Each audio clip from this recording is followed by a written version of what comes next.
Hello and welcome students to the SRBPS virtual classroom program. I am your biology educator Prerna Rathi. I hope you are all making complete use of our YouTube channel. Now let us come and see what I have got for you today. So here we are. After understanding all the concepts of principles of inheritance, now let us study the molecular basis of inheritance. We are going to deal with how DNA creates a copy of itself. What is DNA? Why is it called the genetic material? How the DNA converts into an mRNA, how that mRNA guides the formation of a polypeptide chain in this particular chapter. It is chapter 6 of your NCERT textbook.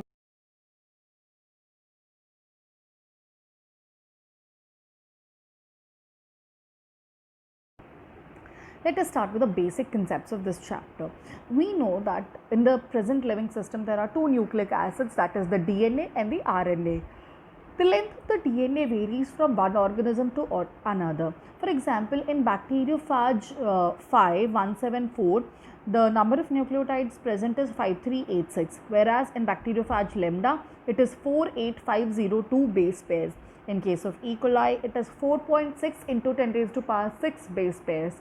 In the haploid cell of human DNA, that means one polypeptide chain, the length is around 3.3 into 10 raised to power 9 base pairs, which when we multiply with the standard distance between two base pairs, that is 3.4 angstrom, we get the total length to be somewhere around 1.2 meters.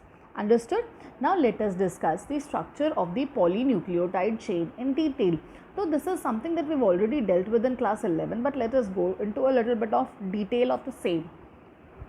A nucleotide, children, is made up of three main things. It is made up of a nitrogenous base, which could either be a purine or could be a pyrimidine. Purine are double ring structures, pyrimidines are single ring structures.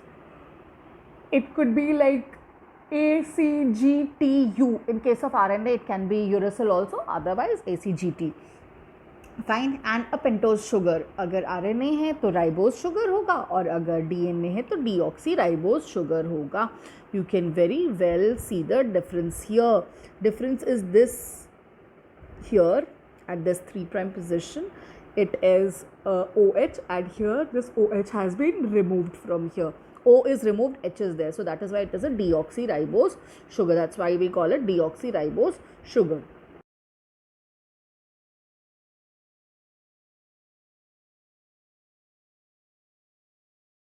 हर जगह uracil होगा if we are talking about an RNA. A nitrogenous base is attached. This bonding we are talking about, let's talk about all the bonds here.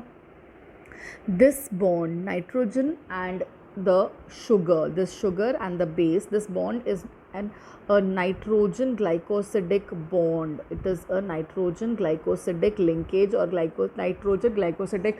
The nitrogen in the base joins with the sugar with a glycosidic bond. Fine, children. Then when these further also we'll discuss, when these sugars are joined with the phosphate, it forms a phosphodiester linkage. And if we start labeling, we'll always see, this is 1, this is 2, this is 3, this is 4, and this is 5. So here also if you see 1, 2, 3, 4 and 5. Fine. At 3' normally an OH group is free. Here if you can see, okay, at this point at the 5', the phosphate group will be added. Sorry. Okay, nitrogenous base is attached to the pentose sugar by an glycosidic linkage. At the 5' end there is a free phosphate group, and at a 3' end there is a free hydroxyl group. Here OH is written, but this is wrong. You have to add phosphate here. Now just see the bonding here. Can you see? इसके साथ यहाँ पे क्या बन रहा है? Phosphate. So this one sugar combining with two phosphates is known as a phosphodiester linkage. It is called a phosphodiester linkage.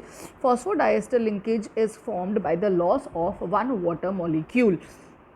Okay, so it's a type of a dehydration reaction, and as you can see, यहाँ 5' position पे क्या बन गया है? Phosphate group, और यहाँ क्या free है? Hydroxyl group. See here.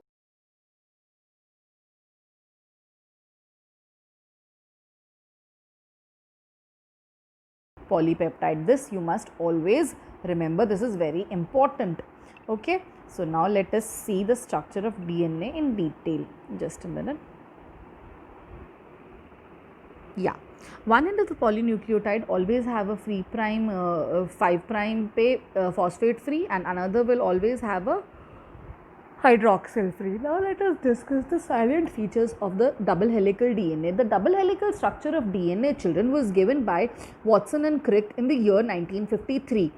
Its basic structure was actually discovered by Maurice Wilkins and Rosalind Franklin using the X-ray diffraction pattern, and the rules of the base pairing were provided by Chargaff, Erwin Chargaff. So Chargaff said that the concentration of A will always be equal to concentration of T, and the concentration of G will always be equal to concentration of C. We already know that her A जो यहाँ present होगा उसके लिए यहाँ पे T ज़रूर होगा, because that's how the base pairing is done. For every C there is definitely a G, so their concentration will always be equal. Then there are always 2 bonds between AT and 3 bonds between CG. अगर T और A होगा तो भी 2 bonds होंगे, और G triple bond C. Understood? This is how the bonds are formed. This was given by Chargaff. Fine.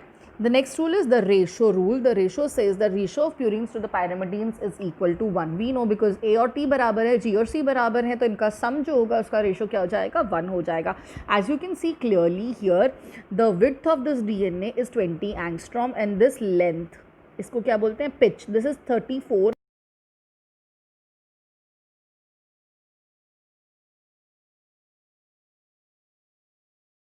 angstrom. We know 1 angstrom, children, is equal to 10 to the power minus 10 meter. That is how you are going to do the conversions. Now let us discuss the salient features of DNA. DNA is made up of 2 polynucleotide chains, as you can clearly see, एक ये वाला और एक ये वाला. One starts with 5 prime, one starts with 3 prime. जो 5 prime पे start होता है वो 3 prime पे end होता है, जो 3 prime पे start होता है वो 5 prime पे. So they are anti-parallel in nature. ये एक दूसरे के parallel तो है, लेकिन anti-parallel है because इनकी polarity क्या है? Opposite है. That's why they are called anti-parallel. The bases present are always complementary in nature. The diameter is fixed to 20 angstrom. The number of bonds is fixed. The distance between 2 base pairs is always 0.34 nanometer, or you can call it 3.4 angstrom, and the pitch, that is 1 complete turn, is 3.4 nanometer or 34 angstrom. Also, with each base pair, the DNA turns by an angle of 36 degree. So like after 10 complete bases, it has completely turned 360 degree and it has come to its original position.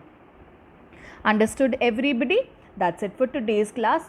Once again, I want to repeat, this is the structure of DNA, and the backbone, children, is made up of sugar phosphate. There is a sugar. See, wherever this point is there, wherever this point is there, there is always a sugar. और जो बीच में ये white वाला portion है, here there is always a phosphate. ठीक है, and they always run parallel to each other. ये दोनों strands जो हैं कभी भी meet नहीं करते. This is pitch of the DNA. There are like 10 base pairs in one pitch. There are 10 base pairs. The length of the pitch is 34 angstrom. That is why distance between 2 base pairs is always fixed 3.4 angstrom. If we know this DNA, if we know this length, then we can actually calculate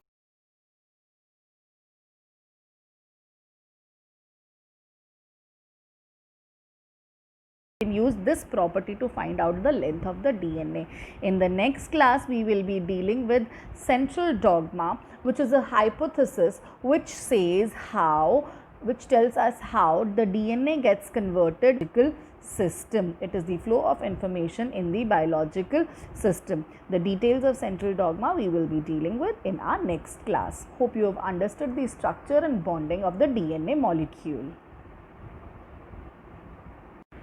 I hope you have all understood what I taught you and you are making complete use of this YouTube channel. Until next time, take care, study hard. Goodbye, children.